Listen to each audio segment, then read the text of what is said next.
நல்ல தகப்பனே, எங்கள் சர்வ வல்லமை உள்ள ஆண்டவரே, இந்த அருமையான நேரத்திற்காக உமக்கு ஸ்தோத்திரம். கிருபை உள்ள கரத்தில் எங்களை தாழ்த்துகிறோம்.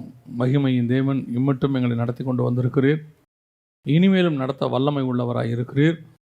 உடைய வலது கரம் எங்களை அணைத்து கொண்டிருக்கிற தயவுக்காக உமக்கு நன்றி ஆண்டவரே. ஆண்டவரே, இந்த வேளையிலும் நீர் எங்களோடு கூட பேசுவீராக, இடைபடுவீராக, உடைய வார்த்தைகளை அனுப்புவீராக. உடைய மகிமையுள்ள கரத்தில் எங்களை தாழ்த்துகிறோம். எங்கள் ஆண்டவர் இயேசுவின் நாமத்தில் பிதாவே. அல்லேலூயா. உன்னத பாட்டின் புஸ்தகம் 8ஆம் அதிகாரம் 6வது வசனம் சொல்லுகிறது, நேச வைராக்கியம் பாதாளத்தை போல் கொடிதாயிருக்கிறது, அதன் தழல் அக்கினி தழலும் அதன் ஜுவாலை கடும் ஜுவாலையுமாய் இருக்கிறது. பொதுவாக இன்றைக்கி உலகம் முழுவதும் பார்க்கும் பொழுது பல இடங்களிலே இப்பொழுது இல்லாத ஒரு மிக முக்கியமான விஷயம் என்ன அப்படின்னு கேட்டிங்கன்னா, குறைஞ்சிக்கிட்டே வர்றது என்னன்னு கேட்டிங்கன்னா, அன்பு தணிந்து போகிற காலமாக இருக்கிறது. நம்ம மத்திய எழுதின சுவிசேஷம் 24ஆம் அதிகாரத்தில் 12வது வசனம் சொல்லுகிறது, அக்கிரம மிகுதியாவதினால் அன்பு தணிந்து போகும் என்று சொல்லி. இந்த அக்கிரம மிகுதி உலகம் முழுவதும் ஆகிக்கொண்டிருக்கிறது. அக்கிரமம் அப்படின்னா நம்ம நிறைய நேரத்தில் நினைக்கிறோம்னா பாவத்தை நினைக்கிறோம். பாவம் மட்டும் இல்லை, எது கிரமமோ அதுக்கு ஆப்போசிட்டாக இருக்கிறது எல்லாமே என்னது? அக்கிரமம். அதாவது தேவன் ஒன்றை உண்டாக்கி இருக்கிறது கிரமம், அதுக்கு ஆப்போசிட்டாக மனுஷன் உண்டாக்குவது அக்கிரமம். அது கிளைமேட்லேயாக இருக்கட்டும், சாப்பாட்லேயாக இருக்கட்டும், அல்லது டெக்னாலஜியாக இருக்கட்டும், எது வேணாலும் இருக்கட்டும், தேவன் அது இப்போ பூமியை நிரப்பி கொண்டே இருக்கிறது. இது அக்கிரம். ஒரு உதாரணத்துக்கு நான் உங்களுக்கு சொல்கிறேன். இப்போ நிறையா நடக்கிறதுனால உங்களுக்கு சொல்கிறேன். மனுஷனுக்கு பதிலாக மிஷின் எல்லா இடத்துக்கும் வருதுன்னு வச்சுக்கோங்க. அப்போது மனுஷன் இருக்கிற இடத்துக்கும் மிஷின் இருக்கிற இடத்துக்கும் ஒன்று மேஜர் டிஃப்ரென்ஸ் எது அப்படின்னு கேட்டிங்கன்னா அன்பு தான் இருக்கிறதுலே. ஏன்னா மனுஷனை மாதிரி மிஷின் என்ன செஞ்சிடும்? வேலை செஞ்சிடும். ஆனால் மனுஷனை போல் யோசித்து மனிதாபிமானத்தோடு நடந்து கொள்ளாது. இப்போது நீதிபதி இருக்கிற இடத்துக்கு ரோபோட்டை கொண்டு வராங்கன்னு வச்சுக்கோங்க. உதாரணத்துக்கு நீதிபதி சட்டத்தெல்லாம் ஆராய்ந்து பார்ப்பார். அதே நேரத்தில் அவருக்கு எது உண்மைன்னு அவருக்கு தெரியும். மனிதாபிமானம்னு ஒன்று இருக்குது இல்லையா? அந்த அன்பு யாருக்கு இருக்காது? மிஷினுக்கு இருக்காது. அந்த மாதிரி தான் இப்போ மிஷின் நல்லது அப்படின்னு நம்ம நினைக்கிறோம், அது பாவம் நம்ம நினைக்கிறது இல்லை. ஆனால் அது கிரமத்துக்கு ஆப்போசிட். பல நேரங்களிலே அது நடைபெற்று கொண்டு இருக்கிறது. அப்போது இன்றைக்கி உலகம் முழுக்க எல்லா இடங்களிலும் குடும்பத்தில் ஆரம்பித்து நாடுகள் வரைக்கும் குறைஞ்சி போயிருக்கிற ஒரு விஷயம் என்னன்னு கேட்டிங்கன்னா அன்பு. அதுவும் இப்போ அடுத்த இன்னும் கொஞ்சம் நாட்களில், சில வருஷங்களில் நீங்கள் பார்க்க போகிறீங்க, அன்பு என்பது கொஞ்சம் கூட இல்லாத ஒரு இடத்துக்கு வரப்போகுது. ஏன்னா ஒரு வார் ஸ்டார்ட் ஆகிடுச்சுன்னா போதும். இப்போவே அப்படி தான் இருக்குது. மனித உயிர்களை அவங்க என்ன நினைக்கிறதில்ல, ஒரு பொருட்டாக நினைக்கிறதில்ல. இப்போ சமீபத்தில் ஒரு ஹிஸ்ட்ரி ஒன்று படிக்க வேண்டி வந்துச்சு. அதில் பார்த்திங்கன்னு சொன்னால் ஒரு அந்த ஏரியாக்குள்ளே இருக்கிற ஒரு மனுஷனை கண்டுபிடிக்க முடியல. ஆனால் அவன் அந்த ஏரியாக்குள்ளே தான் இருக்கிறான்னு தெரியுது. அதனால் அவங்க என்ன செஞ்சாங்களா, இது நடந்து பல நூற்றாண்டாகுது. அதனால் என்ன பண்ணாங்களாம், அந்த ஏரியா மொத்தத்தையுமே எரிச்சிட்டாங்களாம். அங்கே இருந்த ஜனங்க எல்லாரையுமே, கிட்டத்தட்ட 1500-2000 பேர் இருந்த அந்த ஊரையே எரிச்சிட்டாங்க. அப்போது அவங்களை பொறுத்த வரைக்கும் ஒரு மனுஷனுடைய உயிரும் எல்லாருடைய உயிரும் எப்படி தான் இருக்குது? இதெல்லாம் சாதாரணமாக மாறிக்கிட்டே இருக்குது. இப்போ கொஞ்சம் கொஞ்சமாக தனி மனிதர்கள் குடும்பத்துக்குள்ளே ஆரம்பித்து அப்படியே வளர்ந்து உலகளாவிய அன்பு தணிந்து போகிற காலகட்டம் ஆயிடுச்சு. எதுக்குமே அன்பு தான் பேஸ். வேதம் சொல்லுது, 1 யோவான் 4ஆம் அதிகாரம் 16 வாசிங்க, தேவன் அன்பாகவே இருக்கிறார். தேவன் எவ்வளவுதான் நியாய தீர்ப்பு, நியாயப்பிரமாணம் எல்லாம் அவர்கிட்ட இருக்குது, அத்தனையுமே அவர்கிட்ட இருக்குது. ஆனால் தேவன் எப்படிப்பட்டவராக இருக்கிறார்? அன்பாகவே இருக்கிறார். எனக்கு ரொம்ப ஆச்சரியமாக ஒரு விஷயம், இது வரைக்கும் எனக்கு அது வேறு மாதிரி புரிஞ்சிருந்துச்சு. இந்த வசனத்தை தியானிக்கும் போது எனக்கு அது வேறு மாதிரி புரிஞ்சிச்சு. தேவனுக்குள்ள நியாயப்பிரமாணம் இருக்குது, நியாய தீர்ப்பு இருக்குது, தேவன்கிட்ட கோபம் இருக்குது. ஆண்டவர் எரிச்சல் உள்ள தேவன் இருக்குது பைபிளில். குமாரன் கோபம் கொள்ளாமலும் அவர்கிட்ட கோபம் இருக்குதுன்னு பார்க்குறோம். எல்லாமே இருக்குது தேவன். ஏன்னா தேவன் இதெல்லாம் நிறைஞ்சவர் தான்.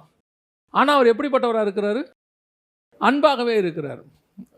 ஒரு வசனம் வாசிங்க, எனக்கு அந்த வசனத்துக்கான விளக்கம் இப்போ தான் புரிஞ்சிச்சு. வெளிப்படுத்தின விசேஷம் 1ஆம் அதிகாரம் 14வது வசனத்தை வாசிங்க பார்ப்போம். அவருடைய கண்கள் அக்கினி ஜுவாலையை போல் இருந்தது. அக்கினி ஜுவாலையை போல் இருந்ததுன்னா என்ன? பொதுவாக கண்கள் அக்கினி ஜுவாலைனா நான் நினச்சிக்கிட்டு இருக்கிறது தேவன் கோபமாக பார்க்குறாரு, தேவன் அந்த இடத்துல நியாய தீர்ப்பு அப்படி பார்க்குறாரு. அக்கினினாலே நமக்கு நெருப்புனாலே எப்படி தான் தோணுது, அப்படி இருக்குது. ஆனால் தேவனுடைய பார்வை அக்கினி ஜுவாலை என்பது இன்னொரு அர்த்தமும் இருக்குது. தேவன் எப்படி பார்க்குறாரு? அன்பாகவே பார்க்கிறார்.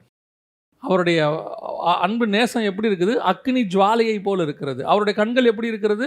அக்கினி ஜுவாலையாக இருக்கிறது. அப்போ அவருடைய கண்கள் நேசமாக இருக்கிறது, அன்பாக இருக்குது. வெளிப்படுத்தின விசேஷம் என்பதை நாம் பொதுவாகவே ஒரு நியாய தீர்ப்பின் புஸ்தகமாக பார்க்கிறோம், உண்மை. ஆனால் அதே தேவன் தான் அடுத்த வசனம் சொல்லுது, அவருடைய வாயிலிருந்து இருபுறம் கருக்குள்ள பட்டயம் புறப்பட்டது. இது நியாய தீர்ப்புக்கு. நியாய தீர்ப்பில் அர்மகதான் யுத்தத்துக்கு வரும்போது அவர் வாயிலிருந்து இருபுறம் கருக்குள்ள பட்டயம் புறப்பட்டது. உண்மைதான், அவர் நியாய தீர்க்க வருகிறார். ஆனால் நியாய தீர்க்க வருகிற தேவன் எப்படி பார்க்கிறார்? எப்படி பார்க்கிறார்? அன்பாகவே பார்க்கிறார். நினிவே ஜனங்களை நியாயம் தீர்க்க தேவன் வந்து விட்டார். கோபம் அவருக்கு வந்து அந்த இடத்துல உச்சத்துக்கு வந்துருச்சு. இதையோடு க்ளோஸ் பண்ணிடலான்னு சொல்லிட்டார். ஆனால் அங்கே அவர் பார்க்கிறாரு, 1,20,000க்கும் மேற்பட்டவர்களை பார்க்கும்போது அவர் கண்கள் எப்படிப்பட்ட கண்களாக இருக்கிறது? அன்பான கண்களாக இருக்கிறது. கேட்குறாரு யோனா கிட்ட, இத்தனை பேர் வலது கைக்கும் இடது கைக்கும் வித்தியாசம் இருக்கிறாங்களேப்பா, நான் எப்படி? அவனுக்கு இவரை பற்றி நல்லா தெரிஞ்சிருக்கு. அதுக்கு தான் அவன் சொல்கிறான், இதுக்கு தான் நான் போக மாட்டேன்னு சொன்னேன். நீங்கள் என்னை போக சொல்லுவீங்க, நான் போவேன். ஆனால் நீங்கள் அங்கே என்ன பண்ணிடுவீங்க? மனம் மாறிடுவீங்க. ஏன்னா நீங்கள் யாருன்னு எனக்கு தெரியும். நீங்கள் உங்களுக்கு கோபத்தில் சொல்கிறீங்க, ஆனால் ஒரு முறை சொல்லியும் மனம் மாறாமல் இருப்பாருக்கு. ஆனால் நினிவே ஜனங்கள் அதற்கு பின்னால் செய்த பாவத்துக்கு அழிவு வந்துருச்சு. அழிவு தள்ளி போடப்பட்டது. காரணம், அந்த ஜனங்கள் போய் ரெட்டு உடுத்தி சாம்பலில் உட்காந்து மன்னிப்பு கேட்கும் போது கர்த்தரால் என்ன செய்ய முடியல? அந்த இடத்துல அவரால் அந்த பார்வையை மாற்ற முடியல. அங்கே கோப பார்வை பார்க்க முடியல. அதுதான் தேவனுடையதான சுபாவம். அதான் வசனம் சொல்லுது, நியாய தீர்ப்பு வரும்போது இரக்கம் என்ன செய்யுமா? மேன்மை பாராட்டும் என்று வசனம் சொல்லுது. யாக்கோபு புஸ்தகம் சொல்லுது, நியாய தீர்ப்பு வரும்போது இரக்கம் மேன்மை பாராட்டும். அப்போ நம்ம தேவனுடைய சுபாவம் உடையவர்களாக இருக்கிறோம். நாம் தேவ சாயலாகவும் தேவ ரூபத்தின்படியும் படைக்கப்பட்டோம். அப்படிதானே வசனம் சொல்லுது.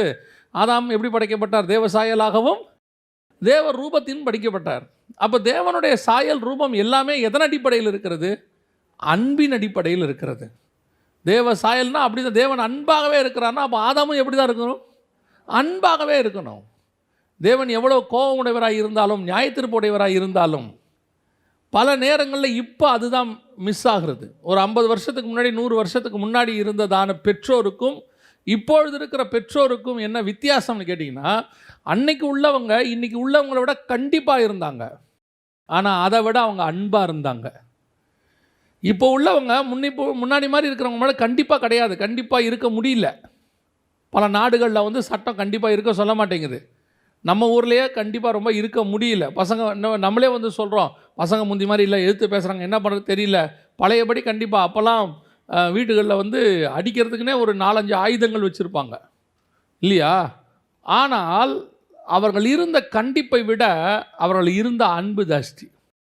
அந்த கண்டிப்புக்கு பின்னால் என்ன இருந்ததுன்னு கேட்டிங்கன்னா, நம்ம பிள்ளை தப்பு பண்ணிடக்கூடாது, பாவம் பண்ணிடக்கூடாது, ஒழுங்காக இருக்கணுன்றதுனால ஒரு எண்ணத்தினுடைய பிரதிபலிப்பு அது. ஆனால் இன்றைக்கி இருக்கிற பெற்றோர்கிட்ட மனநிலை என்ன தெரியுமா? பிள்ளைகளை கண்டிக்கிறதை விட கண்டிப்பு குறைஞ்சிருச்சு, அதை விட அன்பு குறைஞ்சிருச்சு. எல்லா பெற்றோரையும் சொல்லலை, பெரும்பான்மையான பெற்றோர் பிள்ளைகளை வந்து அவங்க அன்பாக நடத்துறதுங்கிறது வேற. பிள்ளைகளை வந்து கடமையாக சட்டமாக தான் நடத்திக்கிட்டு இருக்காங்க. சட்டம் என்ன சொல்லுதோ அதன்படி பிள்ளையை நடத்துவாங்க. டாக்டர் என்ன சொல்கிறாரோ அதன்படி நடத்துவாங்க. ஒரு இடத்துல கேள்விப்பட்டேன், 15 வயசுக்கு மேலே பிள்ளைங்கள் வீட்டில் இருந்தால் அப்பா அம்மா வந்து டார்ச்சர் பண்ணி வெளியே அனுப்பிடுறாங்களாம். ஏன்னா அந்த ஊர்லலாம் 15 வயசுக்கு மேலே பிள்ளைங்கள் வெளியே போய் தனி வாழ்க்கையை அமைச்சிக்குது. சில அப்பா அம்மா கேட்குறாங்களா, இன்னும் நீ ஏன் போகாமல் இருக்க? அப்போ கடைசி காலத்தினுடைய அன்பு எப்படி ஆயிடுச்சு? தனிஞ்சு போச்சு. ஆனால் சபையினுடைய ஒரு கிறிஸ்தவன் விசுவாசியினுடைய அடையாளமே என்னன்னு கேட்டிங்கன்னா அன்பு தான். கிறிஸ்தவத்தினுடைய அடையாளமே அன்பு தான். அன்பு இல்லாதபடிக்கு நீங்கள் எவ்வளவு வசனம் பேசினாலும் பிரயோஜனம் இல்லை, எவ்வளவு நீங்கள் தீர்க்க தரிசனம் உரைத்தாலும் பிரயோஜனம் இல்லை, எவ்வளோ சக்ஸஸ்ஃபுல்லாக மினிஸ்ட்ரி பண்ணாலும் பிரயோஜனம் இல்லை. இவ்வளோ மினிஸ்ட்ரி, இவ்வளோ ஊழியம், இவ்வளோ தூரம் எல்லாமே இருக்குது. இதனுடைய பேஸ் என்ன? அன்பு. ஆத்துமாக்கள் மேலே அன்பு. அதான் பவுல் சொல்கிறார், கிறிஸ்துவின் அன்பு என்னை நெருக்கி ஏவுகிறது. அதான் அவர் சொல்லக்கூடிய வார்த்தை, கிறிஸ்துவின் அன்பு என்னை நெருக்கி ஏவுகிறது. அப்போ இன்றைக்கி நமக்கு அந்த அன்பு இருக்குதா? நம்ம பார்க்குறதுக்கு சபை அன்பில் இருக்குதா? ஆனால் சபை வசனத்தில் வளர்ந்துருக்குது, அதில் எந்த மாற்று கருத்துமே இல்லை. சபை வரத்தில் வளர்ந்துருக்குது, சபை நல்ல வசனத்தில் வளர்ந்துருக்குது, பயங்கரமாக வசனம் பேசுவாங்க. ஒரு ஸ்தாபனம்லாம் இருக்குது, அவங்களெல்லாம் பார்த்திங்கன்னா அப்படியே அவங்கள மாதிரி டீப்பாக வசனத்தை ஆராய்ஞ்சு எடுத்து அப்படி கொடுக்கவே முடியாது. ஆனால் அன்புன்னு எடுத்துக்கிட்டிங்கன்னா அவங்கக்கிட்ட மருந்துக்கு கூட என்ன கிடையாது, அன்பு கிடையாது. அதாவது இயேசு ஒரு வசனம் சொன்னார், அந்த வசனத்தை எதுக்கு சொன்னாருன்னு யோசிக்கணும்ல. அந்த வசனத்தை எதுக்கு சொன்னார்? ஒருத்தன் கேட்குறான், பெற்றோர் மரிச்சிட்டாங்க. இப்போ இயேசு சொல்கிறாரு, மரித்தோர் அடக்கம் பண்ணட்டும், நீ என்னை பின்பற்றி வா. இது அவனுக்கு அந்த இடத்துல இயேசு சொன்னது. ஏன்னா நான் பிலீவர் ஒருத்தர் இதாகிடுச்சு, நீ பின்பற்றுறதுல எது இம்பார்ட்டன்ஸ் கொடு, அப்படி தான் சொல்கிறாரு. ஆனால் இயேசு அடக்காராதனைக்கு போனாரா இல்லையா? சில இடங்களுக்கு போகிறாரா இல்லையா? இப்போ இயேசு லாசரோட அடக்காராதனைக்கு போகிற எழுப்ப போகிறாரு. பல இடங்களில் ஸ்தாபனங்களில் விசுவாசிகளுக்கு கட்டளை என்னென்னா, அப்பா அம்மா செத்தா கூட போகக்கூடாது, போய் பார்க்கக்கூடாது. ஏன்னா மரித்தோர் தான் அடக்கம் பண்ணணும். சில ஸ்தாபனங்கள் அப்படி இருக்குது. இன்றைக்கி கடைசி காலத்தில் அன்பு தணிந்து போகிற காலம். பிள்ளைகளை நீங்கள் கர்த்தருக்குள்ளே நடத்துகிறதா இருக்கட்டும், விசுவாசிகளை ஊழியத்துக்குள்ளே நடத்துகிறதா இருக்கட்டும், அல்லது சக விசுவாசி இன்னொரு விசுவாசி நடத்துகிறதா இருக்கட்டும், எல்லாத்தினுடைய அடிப்படை பேஸ் என்னன்னு கேட்டிங்கன்னா அன்பாக இருக்கணும். ஏன்னா நீங்கள் தேவ சாயலாகவும் தேவ ரூபத்தின்படியும் மாற வேண்டியவர்கள். ரோமர் 8:29 என்ன சொல்லுது? குமாரனின் சாயலுக்கு ஒப்பாய் இருக்கும்படி கர்த்தர் நம்மளை என்ன பண்ணியிருக்கிறாரு? அழைச்சிருக்கிறாரு. அப்போ குமாரனின் சாயலுக்கு ஒப்பாய் இருக்கும்படி அழைக்கப்பட்ட நாம் எல்லாருமே யார் சாயலாக மாறணும்? கிறிஸ்துவின் சாயலாக மாறணும். கிறிஸ்துவின் சாயல் என்ன சாயல்? அன்பினுடைய சாயல். ஆதாம படைக்கிறார் ஆண்டவர், அன்பாகவே இருக்கிறார், அன்பாக படைக்கிறார். இப்போது ஆதாமுக்கு டிஃப்ரென்ஸ் எங்கே உண்டாக்குது பாருங்கள். பழம் சாப்பிட்றாரு, சாப்பிட்ட உடனே கேட்குறாங்க, ஆண்டவர் கேட்குறாரு, அதாமே நீ பழம் சாப்பிட்டாயா? ஆண்டவர் கேட்ட கேள்வி அதானே, சாப்பிட்டாயா? உடனே ஆதாம் சொன்ன பதில் என்ன? நீர் கொடுத்த ஸ்திரீயானவள் என்னை, இந்த அம்மா யார் ஆக்சுவலா? இவன் தான் சொல்லியிருக்கிறா, என் எலும்பில் எலும்பும் என் மாம்சத்தில் மாம்சமும் மனிதனிலிருந்து எடுக்கப்பட்டபடியினாலே. வசனம் சொல்லுது, எவனாவது தன் சொந்த மாம்சத்தை பகைப்பானா? முதல்ல பகைச்ச மனுஷன் யாருன்னா ஆதாம் தான். காரணம் என்ன? எப்போ உள்ள பழம் போச்சோ, பாவம் வந்துச்சோ, பாவம் போன உடனே முதல்ல போகிறது என்ன தெரியுமா? அன்பு தான் போகும், அன்பு தான் குறைஞ்சி போகும். காட்டி கொடுக்குறான் பாருங்க. நீங்கள் கொடுத்த ஸ்திரீயானவள் தான் இந்த வேலையை என்ன பண்ணாங்க? இதுதான் முதலாம் ஆதாமினுடைய வேலை. அப்படியே நம்ம 2ஆம் ஆதாமுடைய வேலையை பாருங்கள். இயேசு கிறிஸ்துக்கிட்ட அடித்து தொங்க விட்டாச்சு இஸ்ரவேலர்கள். ஆனால் அவர் என்ன சொன்னார் தெரியுமா? பிதாவே இவர்களுக்கு மன்னியும், இவர்கள் செய்கிறது இன்னதென்று அறிய தெரியாமல் செஞ்சுட்டாங்கப்பா, மன்னிச்சிருங்க. இதான் முதலாம் ஆதாமுக்கும் 2ஆம் ஆதாமுக்கும் டிஃபரன்ஸ். முதலாம் ஆதாம், நீ பாவம் செஞ்சிட்டப்பா, இந்த பாவத்துக்கு யார் காரணம்? நீ பழம் சாப்பிட்டு. அவர் கேட்டது, உன்னை நிர்வாணி என்று அறிவித்தவன் யார் தான் கேட்டார். நான் வேண்டாம் என்ற பிளக்கின கனியை புசித்தாயோ? ஆமா இல்லைன்னு சொல்கிறதுக்கு பதில் என்ன இருக்குது? ஆமா இல்லைன்னு சொல்கிறதுக்கு பதில் ஆமா இல்லை இல்லை. ஆனால் இவன் சொன்ன பதில் என்ன தெரியுமா? நீர் கொடுத்த ஸ்திரீயானவள் என்னை வஞ்சித்தாள். இதான் அன்பு தணிந்து போகிறதுக்கான ஸ்டார்டிங் பாயிண்ட். நீங்கள் எப்போ ஒரு வீட்டில் எப்பவும் சொல்லுவேன், சபை என்பது வீட்டில் தான் ஆரம்பிக்கிறது. வீடு ஒழுங்காக இருந்தால் சபை ஒழுங்காக இருக்கும், சபை ஒழுங்காக இருந்தால் நாடு ஒழுங்காக இருக்கும். வீடை பேஸ் பண்ணித்தான் சபை, சபையை பேஸ் பண்ணித்தான் நாடு. சபையில் என்ன சொல்லிக் கொடுக்குறோமோ அதை வீட்டில் நீங்கள் இம்ப்ளிமெண்ட் பண்ணணும். வீட்டில் இம்ப்ளிமெண்ட் பண்ணால் சபை சூப்பராக இருக்கும். இப்போ வீட்டில் என்ன இன்றைக்கி உள்ள கடைசி காலத்தில் இருக்கிற மிக முக்கியமான ஒரு காரியம் என்ன அப்படின்னு கேட்டிங்கன்னு சொன்னால், குற்றம் கண்டுபிடித்தல் அல்லது குறை சொல்லுதல். இது எல்லாத்தினுடைய நோக்கம் என்ன? அன்பு தணிந்து போச்சு. ஒரு முறை ஒரு இடத்துக்கு பிரயாணப்பட்டுக்கிட்டே இருக்கும்போது ஒரு 3 மணி நேரம் ஆயிடுச்சு, சாப்பிட ஒன்றுமே கிடைக்கல. ஸ்ரீலங்காவில் ட்ரெயினில் போயிட்டுருக்கிறேன், சாப்பிட ஒன்றும் கிடைக்கல. அந்த ஸ்டேஷன்லலாம் அப்போல்லாம் ஒன்றுமே இருக்காது. ஒரே ஒரு ஸ்டேஷனில் வேர்க்கடலை விற்றுச்சு. 2 பாக்கெட் வேர்க்கடலை வாங்கினேன். வாங்கிட்டு முதலாவது பாக்கெட்டை பிரித்தேன். அப்படியே டக்குன்னு கொஞ்சம் கையை தேய்ச்சேன், அந்த தோலை எடுத்துகிட்டு அப்படியே வாயில் போட்டேன். ஒரு பாக்கெட் முழுக்க சாப்பிட்டு முடிச்சிட்டேன். இப்போ கொஞ்சம் பசி அடங்கிருச்சு. இப்போ 2வது பாக்கெட்டை பிரித்தேன், எல்லாம் எடுத்துகிட்டு இப்படி கையில் வச்சுக்கிட்டு பார்த்தா நிறையா சொத்த வேர்க்கடலை இருந்துச்சு. அடுத்த பாக்கெட்டில். இப்போ என்ன பண்ண, அந்த சொத்த வேர்க்கெல்லாம் எடுக்க ஆரம்பித்தேன். அப்போ ஆவியானவர் ஒரு கேள்வி எனக்குள்ளே கேட்டார். ஏன் இதை நீ முதல் பாக்கெட்டில் பார்க்கலன்னு கேட்டார். ஏன் நீ இதை முதல் பாக்கெட்டில் பார்க்கல? அப்போது எனக்கு புரியல. அப்போ தான் எனக்கு ஒரு காரியத்தை உணர்த்தினார் ஆவியானவர்.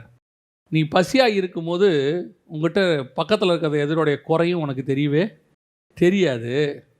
எப்போ நீ பசி முடிஞ்சிருச்சோ அப்போ அடுத்தவங்களை பற்றின குறை உனக்கு தெரிய ஆரம்பிக்கும். அதில் உள்ள குறை உனக்கு தெரிய ஆரம்பிக்குது. இந்த தாட் வந்த பிறகு தான் பல விஷயங்களை யோசிக்க ஆரம்பித்தேன் நான். இது நிறைய காரியத்துக்கு பொருந்தும். நீங்கள் தேவன் மேலே அன்பாக இருந்தால் மனுஷன் மேலே இருக்கிற குறை உங்களுக்கு தெரியாது. நீங்கள் வசனத்தில் தாகமாக இருந்தால் மற்றவங்களை பற்றின குறை உங்களுக்கு தெரியாது. உங்கள் ஊழியத்தில் நீங்கள் பிஸியாக இருந்தால் மற்ற ஊழியத்தில் இருக்கிற குறை உங்களுக்கு தெரியாது. உங்களுடைய தேவனோடு கூட சஞ்சரிக்கிறது நீங்கள் இருந்தீங்கனால் மற்றவர்கள் தேவனை விட்டு எவ்வளோ தூரம் போனாங்கன்ற அவசியம் உங்களுக்கு கிடையாது. நீங்கள் எவ்வளோ தேவனோடு கூட இருக்கிறீங்களோ அவ்வளோக்கு அவ்வளோ உலகத்தை பற்றின கவலை உங்களுக்கு இருக்காது. இது இப்போயே நீங்கள் இப்படி எடுத்துக்கோங்க. நீங்கள் எவ்வளோக்கு எவ்வளோ உங்களுடைய கணவன் மேலேயோ மனைவி மேலேயோ பிள்ளைகள் மேலேயோ அன்பாக இருக்கிறீர்களானால் அவர்களை பற்றின குறை உங்களுக்கு தெரியாது. ஏன்னா அன்பு சகலத்தையும் தகிக்கும் இருக்கு இல்லையா? அப்போ ஆதாம் ஏன் என்ன பண்ணான்? ஆதாமுக்கும் இயேசுக்கும் என்ன டிஃப்ரென்ஸு? ஆதாம் மனுஷி, என்னில் எடுக்கப்பட்டவள், என்னுடைய மாம்சம், என் எலும்பு எல்லாம் ஓகே தான்ப்பா. ஆனால் பிரச்சனைன்னு வரும்போது அந்த அம்மா தான் காரணம்ட்டான். இன்றைக்கி நாம் அப்படி தான் இருக்கோம் வீடுகளில். இங்கே இருக்கிறவங்க எல்லாருமே பர்ஃபெக்ட் ஆகிறவங்க. 20 வயசில் அவனுக்கு ஒரு சுபாவம் இருக்கும், அதில் கொஞ்சம் குறைவுகள் இருக்கும். 40 ஆகும்போது அந்த 20 இருக்கிற குறைவு போயிடும். அப்போ அந்த 40 வயசில் இருக்கிற ஒரு குறைவுகள் இருக்க தான் செய்யும். ஆனால் பாருங்கள், நம்ம முன்னோர்கள்லாம் பாருங்கள், நமக்கு அப்பா அம்மா தாத்தா பாட்டிலாம் பாருங்கள், கேட்கும்போது அன்றைக்கி ஒருத்தர் சொல்கிறாங்க, நாங்கள் கல்யாணம் நாள் எங்களுக்கு 50வது கல்யாண நாள். நாங்கள் ஆச்சரியமாக இருந்துச்சு. 50வது கல்யாண நாள் அப்போனா ஒருத்தருக்கு 75 வயசு, இன்னொருத்தருக்கு ஒரு 70 வயசு 72 வயசு இருக்கும் போல் 50வது கல்யாண நாள். அப்போ அந்த 50வது கல்யாண நாளில் இப்போ உட்காந்து 2 பேரும் பேசுகிறாங்க, இவரை பற்றி எனக்கு தெரியாதா? அந்த அம்மாவுக்கு என்ன இருக்குது, அவர்கிட்ட குறை இருக்குது. அவர் திருப்பி அதுக்கேற்ற மாதிரி ஒன்று சொல்கிறாரு. இவங்களை நான் அப்புறம் யோசித்து பார்த்தேன், 75லேயும் பிரச்சனை இருக்குது, 55லேயும் பிரச்சனை இருக்குது, 35லேயும் பிரச்சனை இருக்குது. எல்லா காலத்துலையும் என்ன இருக்குது? ஏன் இருக்குது? அவங்கக்கிட்ட இருக்கக்கூடிய குறைவுகள் தெரிஞ்சுக்கிட்டே இருக்குது. அதனுடைய விளைவு என்ன? அன்பு தெரியாததுனால குறைவுகள் தெரிஞ்சுக்கிட்டே இருக்குது. நீங்கள் அன்பை பார்த்துட்டே இருங்க, குறைவுகள் எல்லாருக்கிட்டையும் இருக்குது. குறைவு இல்லாத ஒரே ஒருத்தர்னா ஆண்டவராக இயேசு கிறிஸ்து ஒருவர் மட்டும்தான் இருக்கார். ஆனால் அவர் தன்னுடைய மனவாட்டியை குறைவாக பார்க்கவே இல்லையே. அவர் தன்னுடைய மனவாட்டி என்ன செய்யலை? குறைவாக பார்க்கல. ஆதாம் தன்னுடைய மனவாட்டியை குறைவாய் பார்க்கிறான். அன்பு தணிஞ்சு போச்சு. அன்பு போனதுடைய விளைவு காட்டி கொடுத்துட்டான். இன்றைக்கி அதுதான் குடும்பங்களில் நடக்குது. நீ உன்னுடைய மனைவியோ கணவனையோ நீங்கள் நேசிப்பீர்களானால், அவங்ககிட்ட இருக்கக்கூடிய நிறைவுகள் தெரியுமானால், உங்களுக்கு அவங்ககிட்ட இருக்கிற குறைவுகள் என்ன செய்யாது? தெரியாது. சிலர்கிட்ட இருக்குது, நல்லா குழம்பு வச்சுருப்பாங்க, அதில் ஒரே ஒரு குறை ஒன்று இருக்கும், வெங்காயம் கொஞ்சம் தீந்துச்சும்பான். குழம்பு மொத்தமாக எப்படி இருக்கும்? நல்லா இருக்கும், அதில் ஒரு வெங்காயம் தீஞ்சிச்சும்பான். அவனால் கடைசி வரைக்கும் என்ன தான் பார்க்க முடியும்? குறைவுகள் தான் பார்க்க முடியும். அவனால் இருக்கிற நிறைவை என்ன செய்ய முடியாது. ரீசன் என்னென்னா அவன்கிட்ட அன்பு இல்லை, அவ்வளோதான். அன்பு இருந்துச்சுன்னா குறைவாக இருந்தாலும் சொல்லுவான், கொஞ்சம் குறைவு தான், ஆனால் ரொம்ப சூப்பராக இருக்குமா. பாசிட்டிவாக பேசுவான், நெகட்டிவாக பேச மாட்டான். அன்பு இல்லைன்னா நெகட்டிவாக பேசுவான், பாசிட்டிவாக பேச மாட்டான். இதுதான் ஆதாமுக்கிட்ட இருந்த பிரச்சனை. இந்த பிரச்சனையை அப்படியே மாற்றி யார் சால்வ் பண்ணுறது? இயேசு பண்ணுறாரு. அப்படியே அவர் சொல்கிறார். மொத்த குறைவுள்ள ஒரு மனவாட்டி சபையை பார்த்து ஆண்டவர் சொல்கிறாரு, இவர்கள் தெரியாமல் செய்கிறார்கள், இவர்களை மன்னித்து விடுங்க ஆண்டவரே.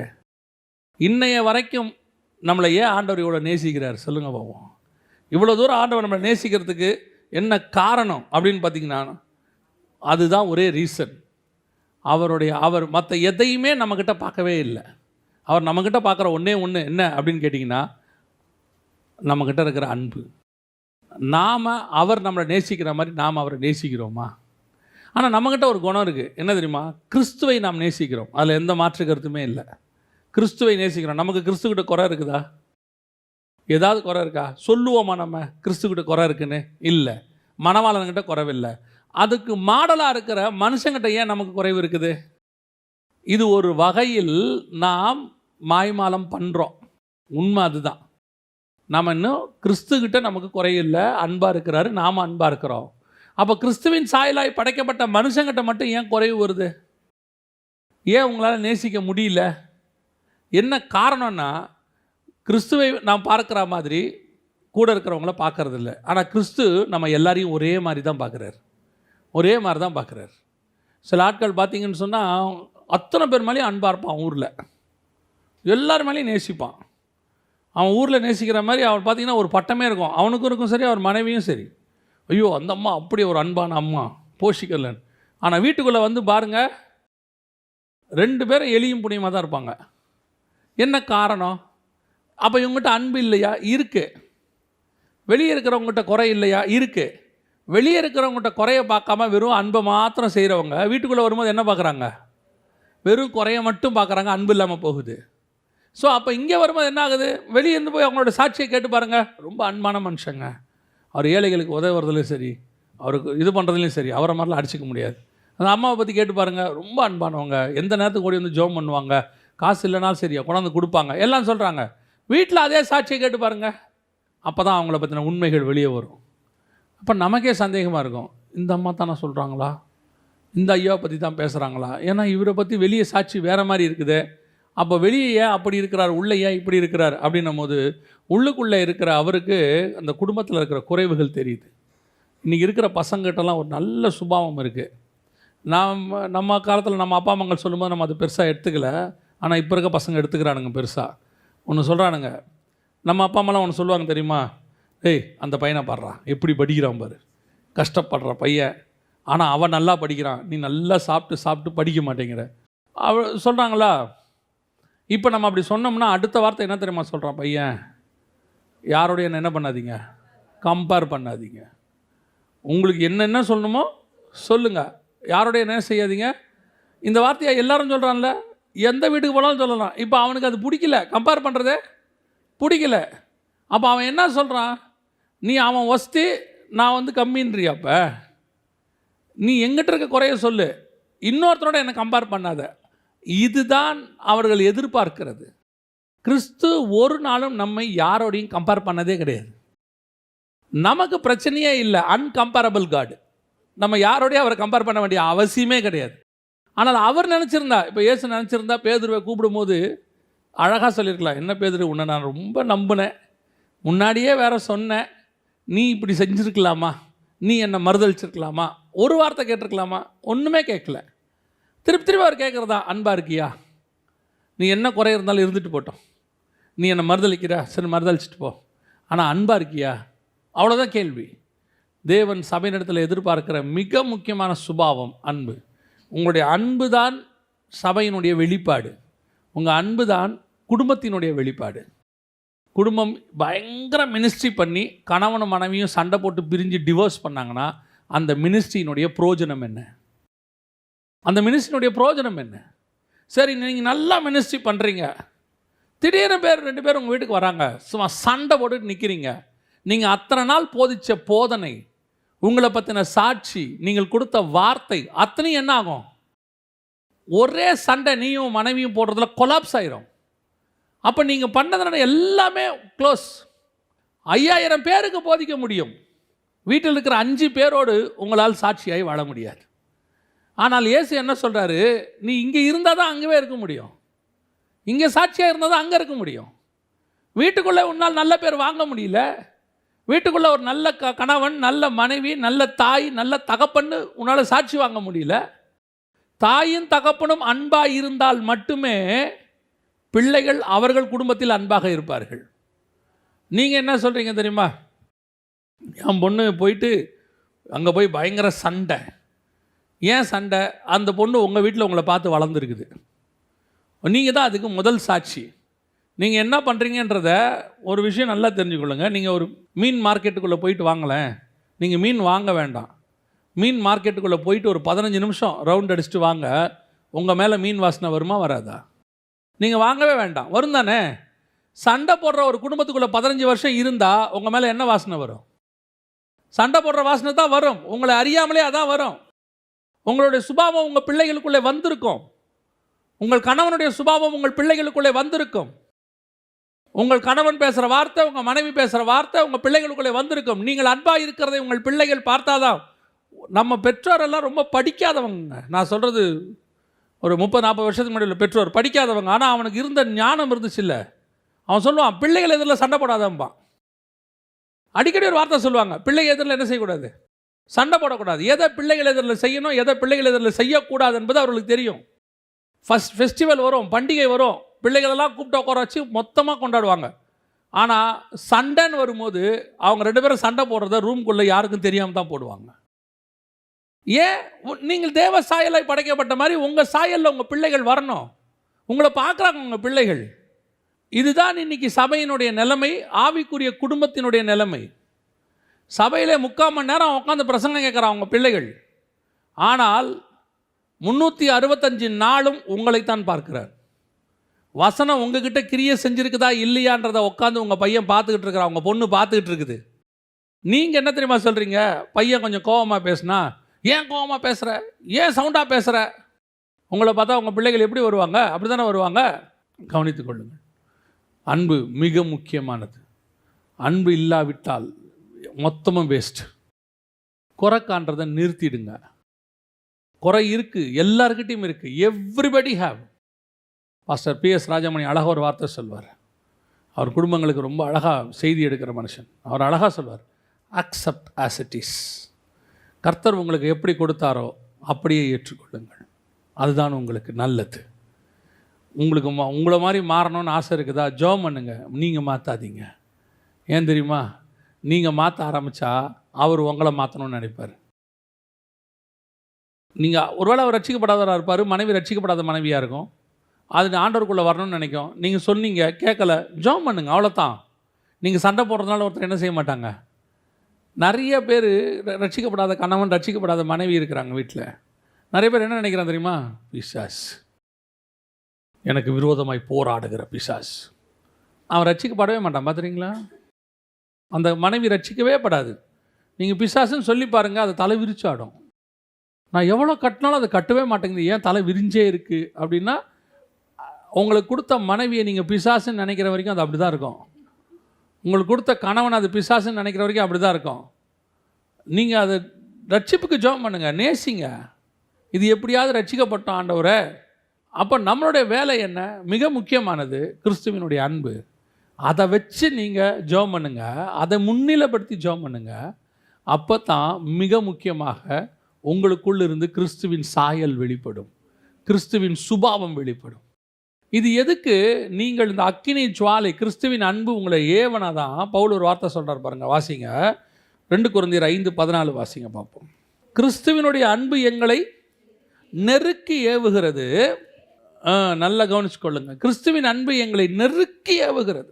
இன்னொரு இடத்துல சொல்கிறாரு, பசியோ பஞ்சமோ பட்டயமோ நிர்வாணமோ நாசமோசமோ கிறிஸ்துவின் அன்பை விட்டு என்னை பிரிப்பவன் யார்? எவ்வளோ உபத்திரமம், எவ்வளோ பாடு, எவ்வளோ கஷ்டம் எல்லாம் இருக்குது. ஆனால் இதெல்லாம் எனக்கு பெருசாக படலை. எது என்னை இதெல்லாம் தாண்டி நிற்க வைக்குது தெரியுமா? அந்த கிறிஸ்துவின் மேலுள்ள அன்பு. இவ்வளவு போராட்டத்துக்கு மத்தியிலையும் வேணாயா, எதுக்கே இவ்வளோ கஷ்டப்பட்டு மினிஸ்ட்ரி பண்ணணும், ஏன் இவ்வளோ கஷ்டப்பட்டு குடும்பத்தை நடத்தணும்? இவ்வளோ சில பேர் நினைக்கிறாங்க, இவ்வளோ சம்பாரித்து போட்டு வீட்டில் நிம்மதி இல்லை, இவ்வளோ தூரம் வீட்டில் வேலை செஞ்சு குடும்பத்தை காப்பாற்றி பிள்ளைகளை படிக்க வச்சு, ஆனால் வீட்டில் சண்டை. நீ என்னத்தை செஞ்சுட்டேன்னு கணவர் கேட்குறாரு. அவ்வளோ தூரம் கஷ்டப்பட்டு கணவன் கொண்டு வந்து எல்லாத்தையும் போட்டோன்னா மனைவி கேட்குறாங்க, என்ன பெருசாக கிழிச்சிட்டிங்க, எல்லாரும் செய்கிறதால நீங்களும் செய்கிறீங்க. இப்போ என்ன தோணுது கணவனுக்கு? பேசாமல் இந்த வீட்டில் இருக்கிறதுக்கு பேசாமல் போயிடலாம், எதுக்கியா இருக்கணும் இவ்வளோ கஷ்டத்துக்கு நடுவில்? மனைவி என்ன நினைக்கிறாங்க? இவ்வளோ கஷ்டத்துக்கு நடுவில் இந்த வீட்டில் இருந்து வேலை பார்த்து இவ்வளோ பாடுபட்டு என்ன பிரயோஜனம்? பிள்ளைகளும் புரிஞ்சுக்கல, கணவனும் புரிஞ்சுக்கல, பேசாமல் செத்து தொலைச்சா என்ன?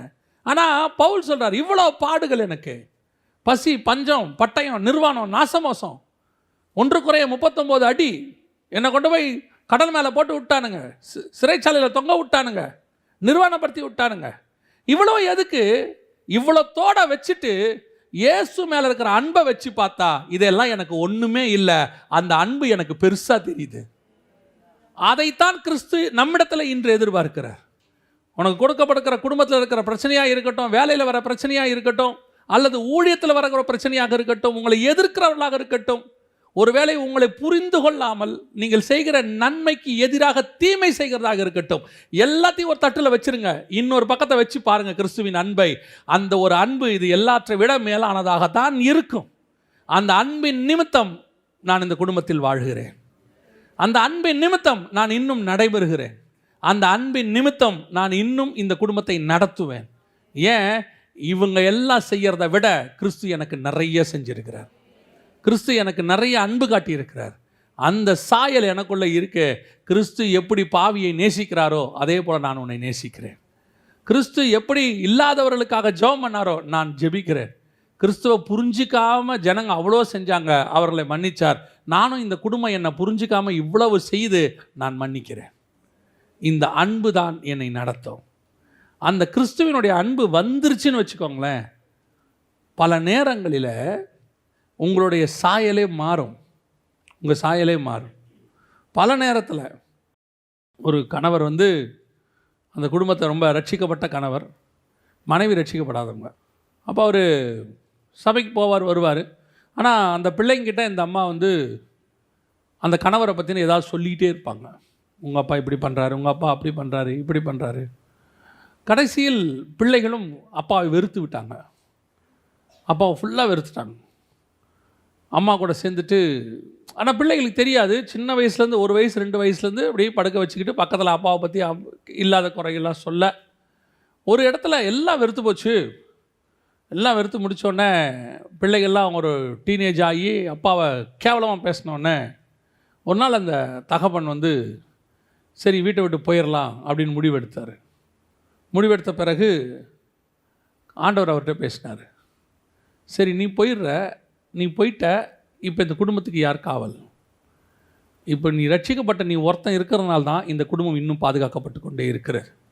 நீ தான் அரணும் கோட்டையுமாய் இருக்கிற. என் ஸ்தானத்தில் நான் உன்னை தான் இங்கே வச்சுருக்கிறேன். இப்போ நீயும் போயிட்டினா இந்த குடும்பம் வேலி இல்லாத தோட்டம் மாதிரி மாறிடும். இவர் கிறிஸ்துவினுடைய பேச்சை கேட்டு அவ்வளோ பாடுகளையும் சகிச்சுக்கிட்டு அங்கேயே இருந்தார். ஒரு நாள் அந்த பிள்ளைகளுக்கு அப்பாவுடைய அன்பே தெரியாது. ஆனால் இவர் கல்யாணம் பண்ணி வச்சார். கல்யாணத்தில் கூட இவருக்கு சரியான மரியாதை கிடையாது, பண்ணி வச்சார். எல்லாம் பண்ணி வச்சாங்க. ஒரு நாள் இந்த பிள்ளைகளுக்கு எல்லா உண்மைகளும் தெரிய வந்தது. தெரிய வருகிற காலம் தகப்பனுக்கு ஒரு 55 வயசு 60 வயசு ஆகிற காலம் தெரிய வந்தது. அந்த பிள்ளைகள் அந்த தகப்பனை பிடிச்சிட்டு அழுதுட்டு சொன்னாங்க, எங்கள் வாழ்க்கையில் நாங்கள் கடவுளை பார்த்ததில்லை, நேரில் இப்போ பார்க்குறதுக்கு ஆண்டவர் எங்களுக்கு வாய்ப்பு கொடுத்துருக்கிறாருன்னு சொன்னாங்க. அதுதான் உண்மை. கிறிஸ்துவின் சாயலை அந்த தகப்பன் வெளிப்படுத்தினான்.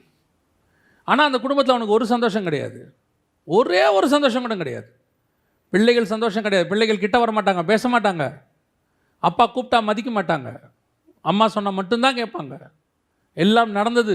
ஒருவேளை இதே மாதிரி பல குடும்பங்களில் நடந்திருக்கலாம்.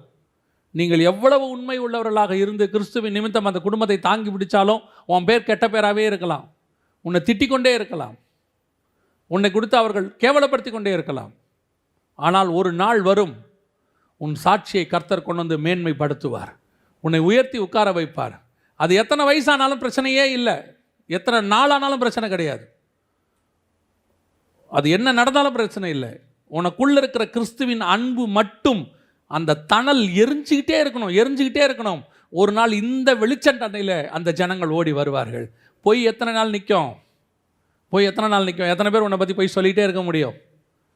நீங்கள் உங்களுடைய சுபாவத்திலிருந்து மட்டும் மாறிடாதீங்க. அந்த சுபாவம் கிறிஸ்துவின் சுபாவம். அவ்வளோதான். எனக்கு என்ன சந்தோஷம் இதில்? நான் ஏன் இவ்வளோ கஷ்டப்படணும் இந்த குடும்பத்துக்கு? நான் எதுக்காக இவ்வளோ பாடு சகிக்கணும்? இவ்வளோ பட்டு என்ன பிரயோஜனம்? நான் போனால் இந்த குடும்பம் நடுத்தரில் நிற்கும், அப்போ தான் இவங்க என்னை பற்றி புரிஞ்சுப்பாங்க. இல்லை, நீ போய் அவங்க நடுத்தரில் நின்று உன்னை புரிஞ்சிக்கக்கூடாது, நீ கூடவே நின்று உன் அன்பை அவங்க புரிஞ்சுக்கணும். பவுல் ஊழியத்தை விட்டு போயிட்டானா, பவுல் மாதிரி ஒருத்தர் இருந்தாங்க, அவன் கஷ்டப்பட்டான் போயிட்டாங்கிறத விட அவன் நின்னான் பாருங்க கிறிஸ்துவுக்காக, அதுதான் இன்னை வரைக்கும் நமக்கு சாட்சியாக நிற்கிறது. அதுதான் ரொம்ப முக்கியம். கடைசியாக நாம் ஏற்கனவே சொன்னது தான் சொல்கிறேன், ஒருவரையும் நியாயம் தீர்க்காதிருங்கள். நீங்கள் நியாயம் தீர்க்கும்போது, உங்கள் வாயால் நியாயம் தீர்க்கும் போது, நம்ம பார்த்தோம் இல்லையா வெளிப்படுத்தல் 1ஆம் அதிகாரத்தில், அவர் வாயிலிருந்து இருபுறம் கருக்குள்ள பட்டயம் புறப்பட்டது. ஆனால் கண்கள் எப்படி இருந்தது? அக்கினி ஜுவாலையாக இருந்தது. ஒருத்தரை நியாயம் தீர்க்கிறதுக்கு முன்னாடி நீங்கள் பார்க்கறது அன்பாக தான் பார்க்கணும். ஒருத்தரை கண்டிக்கிறதுக்கு முன்னாடி, உங்கள் வாயால் வார்த்தையால் கண்டிக்கிறதுக்கு முன்னாடி உங்கள் பார்வை அன்பான பார்வையாக இருக்கணும். அதனால தான் வசனம் தெளிவாக சொல்லுது, சாந்த குணத்தோடு கூட கண்டியுங்கள். நீங்கள் அவனை கண்டிக்கிறது முக்கியம், கண்டிக்க வேணான்னு சொல்ல. அந்த கண்டிப்புக்கு காரணம் என்னவாக இருக்கணும் தெரியுமா? அவங்க மேல் வச்ச அன்பாக இருக்கணும். ஒரு முறை ஆடு மேய்ச்சிக்கிட்டு இருக்கோம். நான் சொல்கிறது வந்து ஒரு 30 வருஷத்துக்கு முன்னாடி. ஆடு மேய்ச்சிக்கிட்டு இருக்கோம். இந்த ஆடு மேய்க்கிற ஒருத்தர் இருக்கிறார். நான் அவர் கூட போய் ஆடு மேய்ச்சிக்கிட்டு இருக்கிறேன். மேய்ச்சிட்டு இருக்கும்போது ஒரு ஆடு துள்ளி துள்ளி ஓடுது. அது மட்டும் தனியாக ஓடுது. நான் உடனே என்ன பண்ணேன், ஒரு சின்ன குச்சி எடுத்து பட்டீர்னு ஒரு அடி அடித்தேன் அந்த ஆட்டை. அடித்த உடனே அந்த செகண்டு அந்த மேய்க்கிறவர் சொன்னார், ஏ என்ன பண்ணி அதை போட்டு அடிக்காதப்பா அப்படின்னாரு. என்னண்ணே ஓடிக்கிட்டே இருக்கு அப்படின்னா, அது அப்படி தான்ப்பா ஓடும், அப்படி அடிக்கக்கூடாதுப்பா, பாவனை வாயில்லா ஜீவன் இல்லை, அவரே ரசிக்கப்படாதவர். அவர் சொல்கிறார், அது வாயில்லா ஜீவன் இல்லை, அது அடிக்கக்கூடாதுப்பா.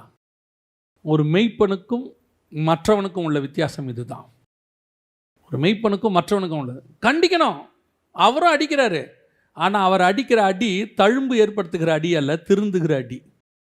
இப்போ நம்ம அடிக்கிற அடி அதுக்கப்புறம் அது செத்தே போகும், க்ளோஸ், ஃபினிஷ். இதுதான் இன்றைக்கி நம்ம கண்டிக்கிற கண்டிப்பு. வாயிலே நியாய தீர்ப்பு இருக்கிறது நமக்கு. இருபுறம் கருக்குள்ள பட்டயம் எவனையும் வெட்டுது, சுருக்குன்னு குத்துது. பேசுறதே குத்துறா மாதிரி தான் பேசுறது. அத்தோட அவன் உயிர் போயிடணும் அப்படி பேசுறது. இதை ஒரு பெருமையாக கூட நினச்சிக்கிறது சிலர். என் ஃப்ரெண்டு அடிக்கடி சொல்லுவான், சிலர்லாம் வாயில் குண்டூசி போட்டுக்கிட்டு துப்புறான்டாம்பா. அவன் வாயில் என்ன பண்ணியிருக்கானா, குண்டூசி போட்டுட்டு துப்புறானா. அந்த அளவுக்கு வாயிலிருந்து புறப்படுகிறதெல்லாம் இருபுறம் கருக்குள்ளது, குத்தும் போட்டு. ஆனால் கண்ணு மட்டும் கோபமாக தான் இருக்கும். ஆனால் நமக்கு அப்படி இருக்கக்கூடாது. நம்ம கண்டிக்கிறதா இருக்கட்டும், திட்டுறதா இருக்கட்டும், நம்ம செய்கிற ஒவ்வொன்றாக இருக்கட்டும், அதுக்கு பின்னால் பார்வை மாத்திரம் அக்கினி ஜுவாலையான பார்வையாக இருக்கணும். எனக்கு அந்த வசனத்துக்கான அர்த்தமே எனக்கு இன்றைக்கி தான் புரிஞ்சிச்சு. அதை தியானிக்கும் போது தான், அவ்வளோ நியாயத்தி இருக்கிற தேவன், ஆனால் கண்களோ அக்கினி ஜுவாலை. ஐயோ அழிக்க போகிறனே, இதில் திருந்திர மாட்டானா?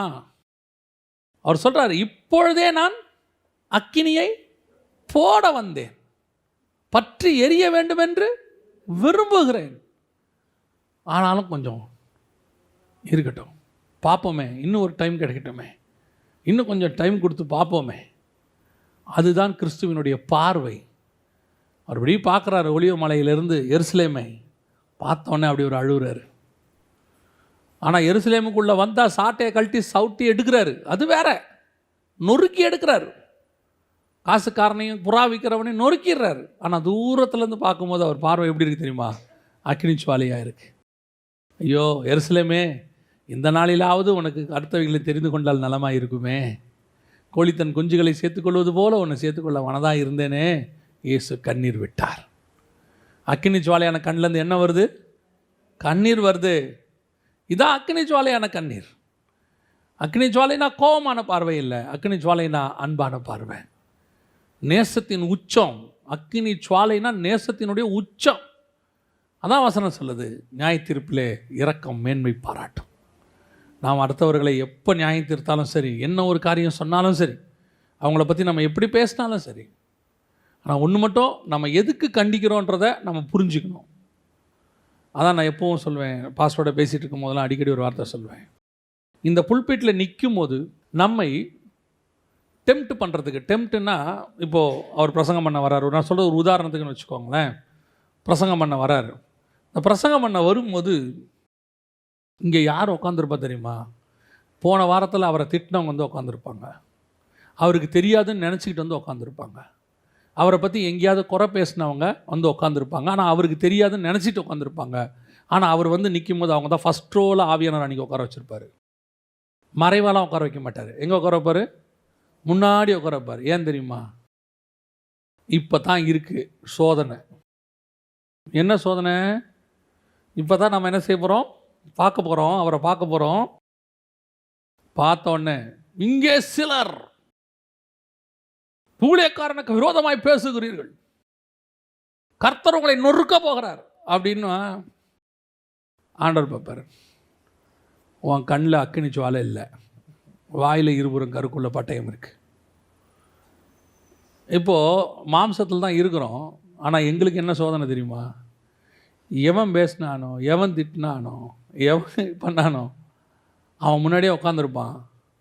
ஆனால் அவனை குறித்து கோபமாய் அல்ல, திருந்த வேண்டும் என்கிற நோக்கத்தில் பேசுகிறோம் பாருங்க. தேவன் முகத்தை அல்ல, இருதயத்தை பார்க்கிறார். அவர் பார்ப்பார், உன் கண்ணில் அன்பு தெரியுதா, கோபம் தெரியுதா? நீ அவனை கோபத்தில் திட்டிகிட்டு இருக்கிறியா, திருந்தணும்னு திட்டுறியா? அவன் மனம் திரும்பணும்னு பேசிக்கிட்டு இருக்கியா, இல்லை உன்னுடைய பழியை தீர்த்துக்கிட்டு இருக்கியா? நான் ஒரு ஊழியனை பார்த்தேன்.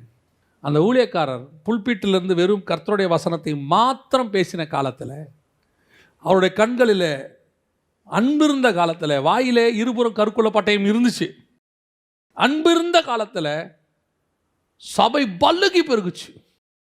ஜனங்கள் அவரை நேசிச்சாங்க, அப்படி நேசிப்பாங்க. என்ன இன்னைக்கு சினிமா நடிகனுக்கு உயிர் கொடுக்குறேன்னு சொல்லுவாங்க, அன்றைக்கி அந்த ஊழியக்காரருக்கு அப்படி உயிர் கொடுக்கறதுக்கு ஆட்கள் இருந்தாங்க. ஆனால் ஒரு காலகட்டத்தில் அவருடைய கண்களில் அன்புக்கு பதிலாக கோபம் வந்துருச்சு. அவரை பற்றின பேசினது அந்த கேட்டு கேட்டு கேட்டு அவருக்கு ஒரு வெறுப்பு வந்து, இப்போவும் அதே இருபுறம் கருக்குள்ள பட்டயம் தான் வாயில. ஆனால் இப்போ பட்டயம் எப்படி வருதுன்னா, அவனை திருத்த வரல, வெட்ட வருது, அவனை குத்த வருது, நியாயம் தீர்க்க வருது.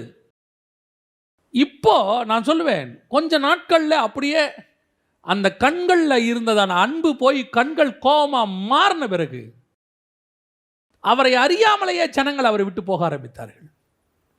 கடைசியில் அவருக்கு ஆட்களே இல்லை, அவர் கூப்பிட்டாலும் வர்றதுக்கு ஆட்கள் இல்லை, அந்த மாதிரி ஆயிடுச்சு.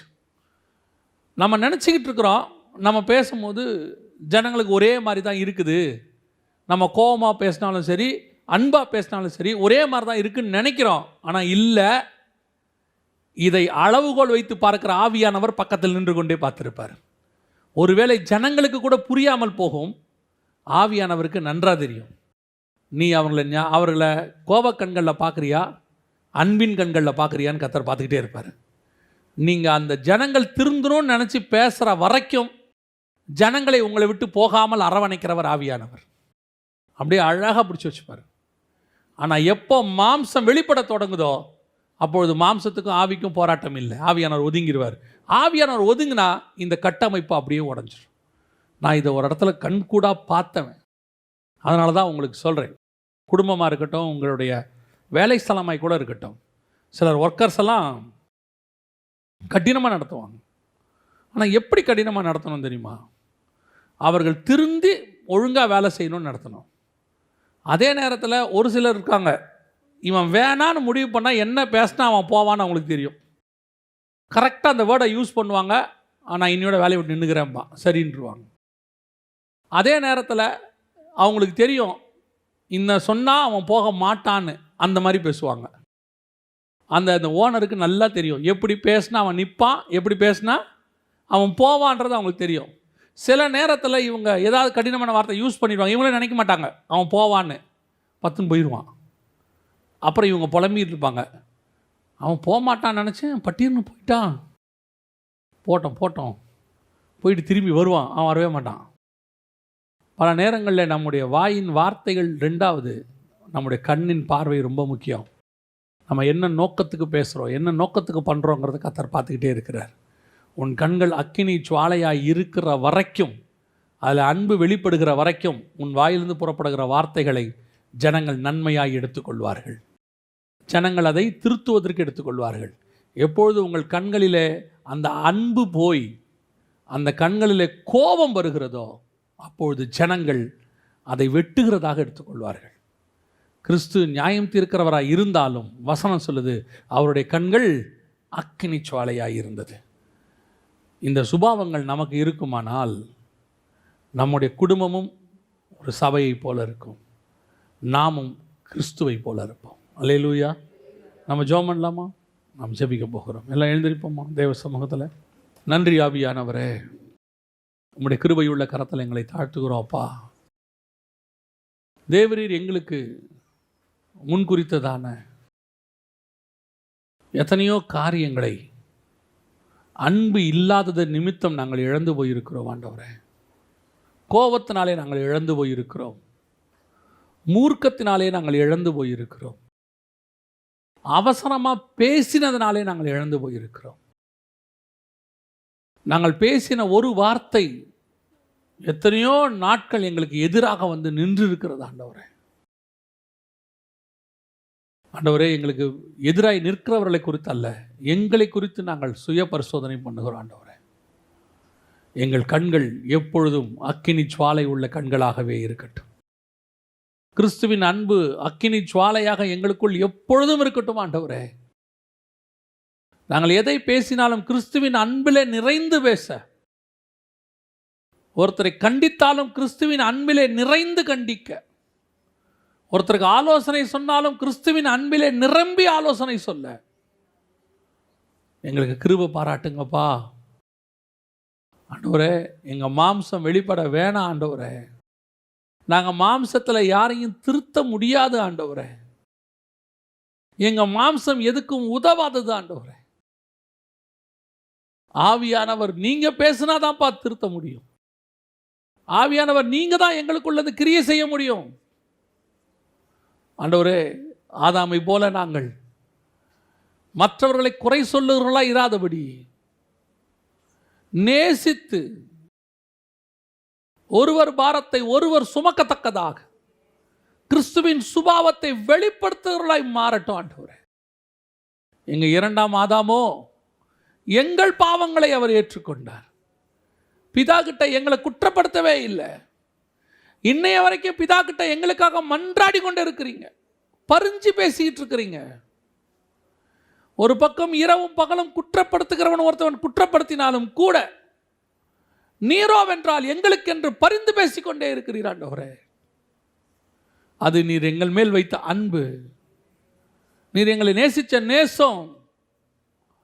அதே நேசத்தை நாங்கள் எங்களை சார்ந்தவர்களிடத்தில் காட்ட எங்களுக்கு கிருபை பாராட்டு.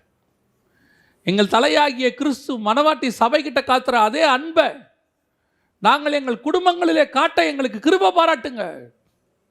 எங்கள் குடும்பங்களுக்குள்ளே போகும்போது எங்கள் கண்கள் அக்கினி ஜுவாலை கண்களாய் மாறட்டும். நாங்கள் கோப கண்களோடு கூட வீட்டுக்குள் நுழையாதபடி, மூர்க்கமாய் நுழையாதபடி ஆண்டவரே, நீர் கொடுத்தவர்களிடத்தில் நாங்கள் ஒரு நாளும் குறைகளை காணாதபடி முடிந்தவரை அவர்களிடத்தில் இருக்கிற நிறைவுகளையே காண கர்த்தர் கிருபை தருவீராக. எங்கள் சபை உமக்கு முன்பாக பூரண மனவாட்டி சபையாய் மாறட்டும் ஆண்டவரே. பூரண மனவாட்டி சபையாய் மாறட்டும். குடும்பமான வரைக்கும் ஆண்டவரே கிறிஸ்துவின் சாயலை வெளிப்படுத்துகிறவர்களாய் நாங்கள் மாற கிருபை பாராட்டும். கிறிஸ்துவின் அன்பு எங்களை நெருக்கி ஏவட்டும் ஆண்டவரே. ஒவ்வொரு நாளும் கிறிஸ்துவின் அன்போடு கூட புறப்பட்டு போய் திரும்ப எங்களுக்கு கிருபை பாராட்டும். இந்த வார்த்தைகள் 100க்கு 100 பலன் கொடுக்க கிருபை தாரும். எங்கள் ஆண்டவர் இயேசுவின் நாமத்தினாலே ஒப்பு கொடுத்து ஜெபிக்கிறோம் எங்கள் ஜீவனுள்ள நல்ல பிதாவே.